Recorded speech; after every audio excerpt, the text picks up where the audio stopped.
Welcome to the IVM Podcast Network. Hi, this is Amit Doshi, and I wanted to thank each and every one of our listeners. It's been 2 years since I founded IVM, and it's been an amazing 2 years. We wanted to learn a little bit more about who is listening to our shows, and so we put together a short survey. The survey is anonymous, and we aren't going to be collecting any personal information. I would really appreciate it if you could take a couple of minutes out of your day and go to ivmpodcast.com/survey and fill it out. Thanks, and please keep listening. In 2015, Ambika and Hoshner quit their jobs and set out to rediscover the country through planes, trains, and rickety old buses. What started as a break has now grown into a life of travel and discovery. On this podcast, they take you through the highlights of their journey. This is the Rediscovery Podcast.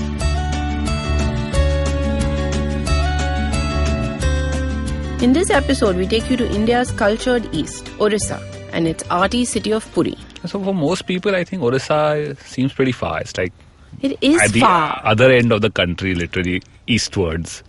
And we decided to go there by train. Yeah, because we travel cheap. It took us 2 trains to get there, 2 night journeys. 2 night journeys. But we broke it up in Nagpur, where we have a couple of friends, so we spend the day with them. So it was pretty cool that way. Yeah, and so we went from Bombay to Nagpur and Nagpur to Rayagada, which is in southern Orissa where the tribals are. And then we took another train and came to Puri. And Puri is this really cool little place. You know, it's right on the coast of Orissa. And now this is the eastern part of India for anyone who's a little unsure. Yeah. So Puri is it's got the old town with the Jagannath temple, and that's like its main attraction, and it's very famous for the Jagannath temple. There's also Konark, which is an UNESCO World Heritage Site. But for those who might not know, Puri is a very nice little backpacker zone. It's got a nice vibe. Yeah, very nice vibe. And the backpacker zone wonderfully is situated very close to the beach. And it's a very typical backpacker zone in some ways. I mean, there's your organic cafes selling your organic food and coffee, and then there's yoga studios, and there's cheap roadside food and nice places to stay. And you'll find these all over India in a lot of these religious places. Yeah. You'll find it in Mahabalipuram. Yeah. You'll find it in Hampi. Yeah. You'll find it in Pushkar.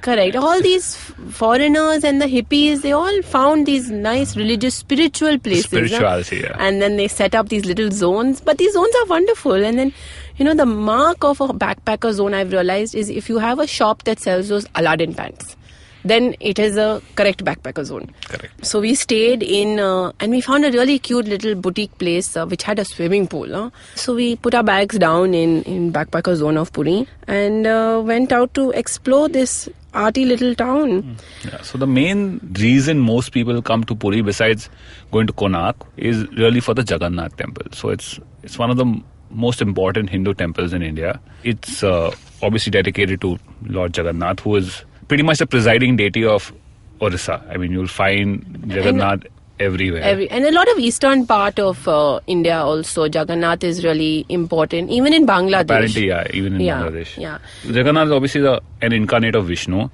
And this temple was built in the 12th century, so it's pretty old. And it was built by the Kalinga dynasty, the same guys who built the Sun Temple. And that architecture, again, in this part of the country is very unique. It's very unique to itself. I mean, when you travel, you'll see dynasties have influenced following dynasties' architecture. So there's Islamic styles even in southern India, or Rajput styles in different parts of the country. But this Kalinga style is very unique to itself. It's not borrowed from anyone. It doesn't seem very influenced by other styles. Yeah. And that's kind of cool because the temples all have a very specific structure about it. There's always one large oblong dome. Yeah. And the one in Jagannath was really big, It's staggering. It's like, I think, 1,500 feet tall. Yeah, so that's really tall. And it's ringed with carvings all around in this ring style. Yeah, when you stand down and look at it, you really get a sense of how massive it is and how small you are. and how it would have been constructed, right? Yeah. Back in the day, 900 years old. 900 years old, and layer upon layer of stone to half a kilometer high. Yeah. I mean, imagine. That's quite big. And this nice brown, reddish kind of stone. So it looks really nice in the evening, that soft light. Yeah, so I think and Hoshak good to photograph. Yeah, good for photography in that nice light.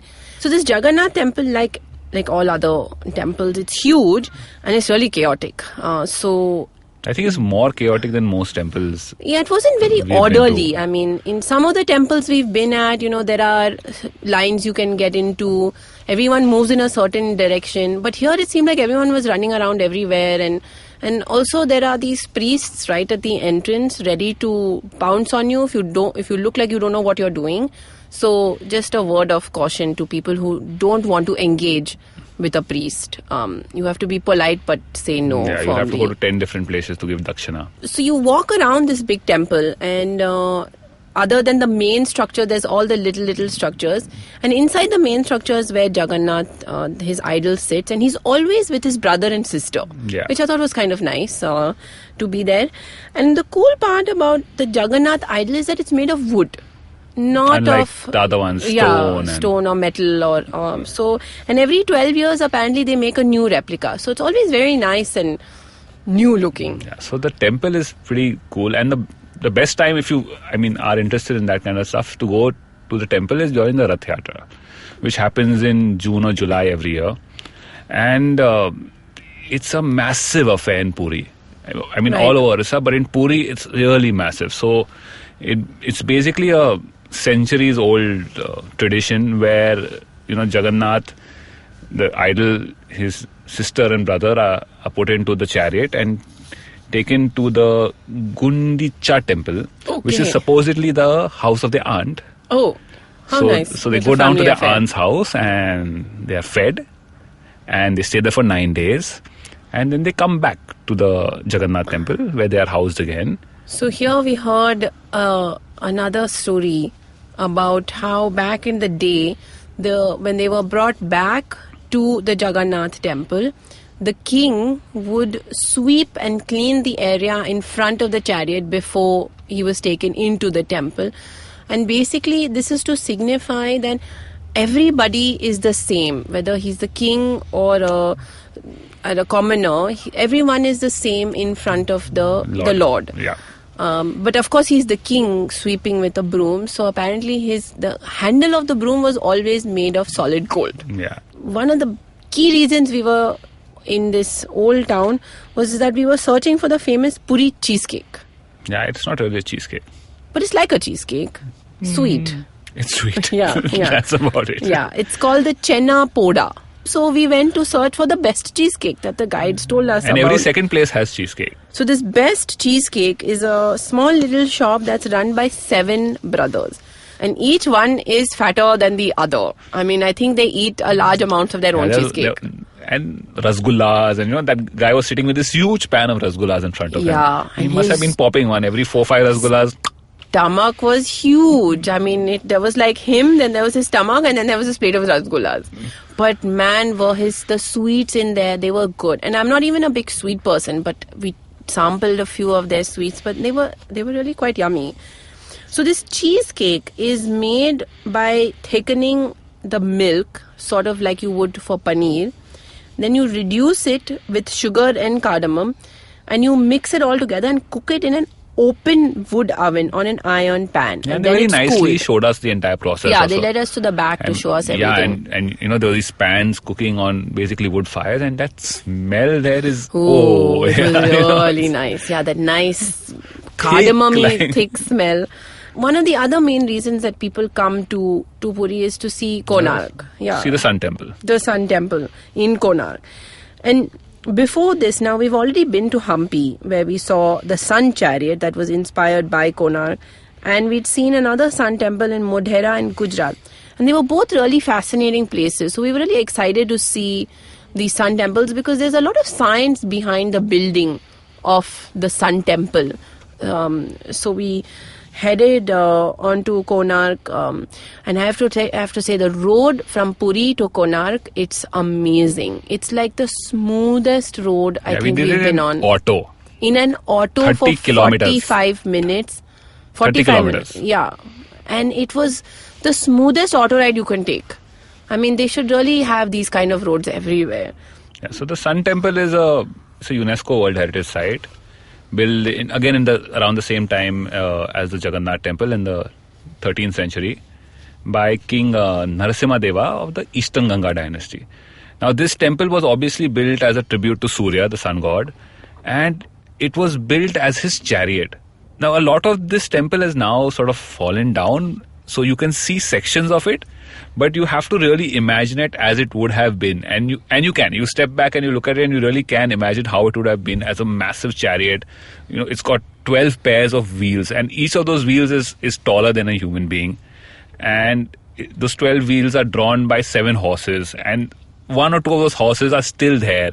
So if you step back, you can really picture the whole scene, the whole chariot. Yeah. It's quite impressive. It's quite impressive, and they're constantly restoring it. The inner sanctum, and unfortunately, is closed off. You can't enter the inner sanctum. It was closed a long time ago. It was closed in the early 1900s by, the then British Governor General, Viceroy, whatever, the ASI. The predecessor to the ASI. Yeah, so apparently, sanctum was collapsing under the weight, and so they filled the whole thing with sand and sealed it off. Sand? Yeah. So there's the sand is still in there? Yeah, so to support it. So basically, it's to this day that system remains. It's not been changed, and so the inner sanctum is completely. I think there's treasure in there. That's my hidden theory. The treasure no with sand the sand. and all. It's treasure. The Sun Temple, like all other Sun Temples, are designed in such a way that on the equinox, the rising sun will go straight through the entrance of the temple into the innermost part, which is normally where the deity is kept. Yeah. And so it's very scientific, and it's the same system that has been followed by the Mayans all the way in South America and by the Egyptians when they built the pyramids. And these are all people who are completely separated by time and by geography.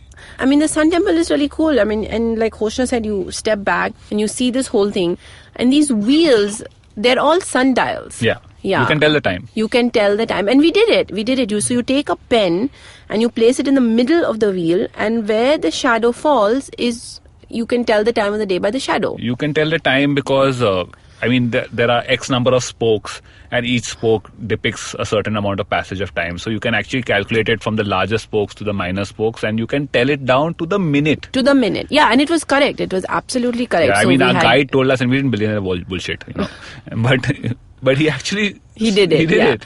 So one of the stories he told us was about...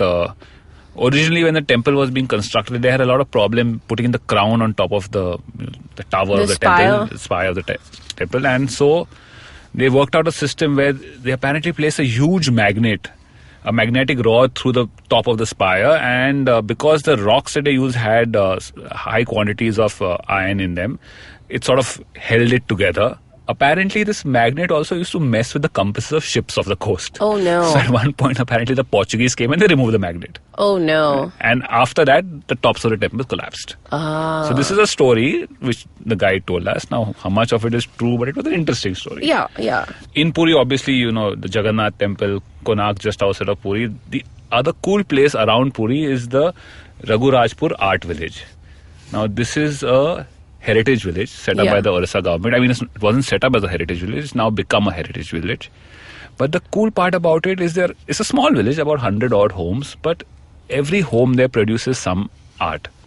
Yeah, it's a very high density of artists. And as you enter the village itself, the shops start. But, if you are going, please, just drive beyond all those and go to the actual village. Skip the first few shops. Yeah, where you will find the art actually in people's homes. We spent about 3 or 4 hours there just walking around all these homes. The village homes are all the outsides are painted murals and very intricate stuff depicting stories from the Ramayana and the Mahabharata, murals dedicated to Jagannath. And daily life also. Yeah, they show you what life was like. Every single house has an artist, and they all have a very specific skill. So the one, there's a few homes where they are skilled in painting of the murals. There's some guys who are making sculptures. There's others who are doing masks. There's yet others who are painting on tussar silk. And then there are a few who make the very famous Pattachitras that Orissa is really most famous for. Yeah, so those are really cool. Now, apparently, a lot of these artists are taken to exhibitions around the country. And so, you learn more about this art from Orissa and traditions. So we actually spent a lot of time with one particular artist. Kirtan. Kirtan Das. Kirtan Das. And I mean, because obviously it's a bit of a commercial enterprise now, the entire village is selling art. So when you enter, a lot of people will sort of come and try to tell you, come to my home, see my pieces, don't buy, just look. Typical spiel. But this fellow was sort of standing at the background, not bothering you. And he just was, whenever you're done, just come and step into my home. So we went to his home, and he was a very, very nice guy. And you got that feeling talking to him that he was genuinely interested in his art.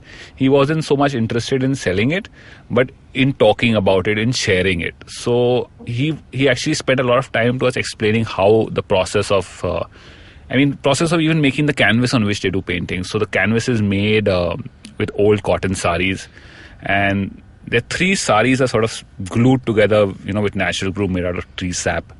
And then it's smoothened with chalk. So you have that white thick canvas at the end of it. All the paints used are natural. They're all either stone extracts, or the black comes from soot. The blue comes from indigo. The yellows and the reds come from actual stones, which they grind and mix with water and other oils to make sort of those paints. And one of the homes we saw, there's this one lady who makes the paints for other people. And she showed us a stone on which she grinds all the soot or other things to create the color, the powder, which then makes the paint. And that stone, she said, is special because it's been used by her parents to make the paint. So that stone, she said, is what is magic.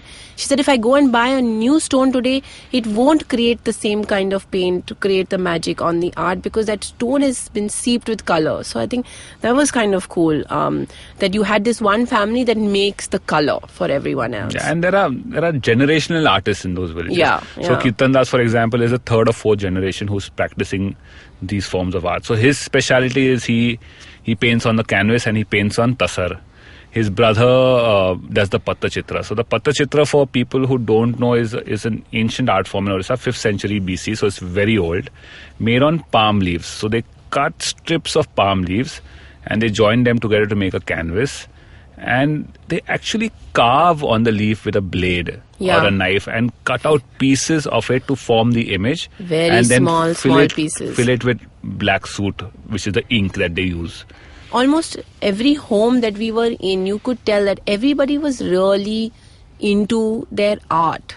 And that's what makes that whole village, so special, because there was this art that it was not just, okay, I'm going to make some stuff and sell it, but I'm going to make something that you're going to take to your house and you're going to have it in your home. So it's coming from my home to yours, So that was a really lovely part about being in Raghurajpur village, not very far from Puri. Yeah, it's only about 14 kilometers away. Yeah, so you can do it as a day trip. In fact, you should do it as a day trip because there's really nowhere you can stay there. And so when you come back to Puri, you've got to spend some time on the beach because it's got a lovely coastline. It's a nice deep beach. Lots of sand, not one of those beaches where it's like 4 steps in the water. And nice soft sand. Yeah, and so there's a lot of life on the beach. There's the usual snacks and people connect in the evenings. Seafood happens. It's very nice. I mean, talking about seafood, when you are in Puri, you must eat seafood. There's like crabs and fish and prawns and a whole lot of stuff. All kinds of fish. Some unique stuff to that part of the country and yummy food. The specialities obviously is the Odia food, but you get a lot of Bengali food as well. So yeah, go for the fish thali. Yeah, so Puri is like this great mix of things. You've got food, you've got the beach, you've got this cool art and architecture. There is the old temples, the Sun Temple. And incidentally, Puri is also very famous for surfing. Yeah, so they now have a full-fledged surf festival which happens in November every year. It's one of the premier surf spots. So go for the surfing, and there's some surf schools you can learn how to surf. So a cool mix of different things to do in Puri. A little bit water, a little bit sun. Yeah, so it's a very good 3-4 day, maybe a week-long break. Short break.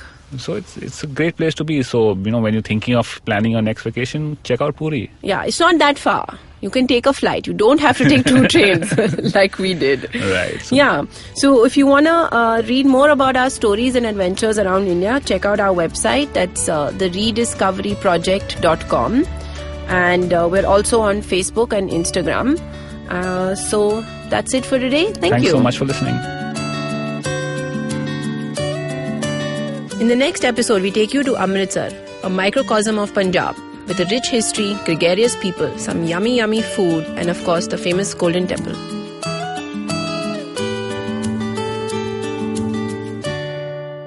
The Rediscovery Podcast is an Indus Vox Media production. If you like listening to this podcast, also listen to the Fan Garage Sports Podcast. New episodes covering cricket, Indian football, and fantasy cricket are uploaded every day.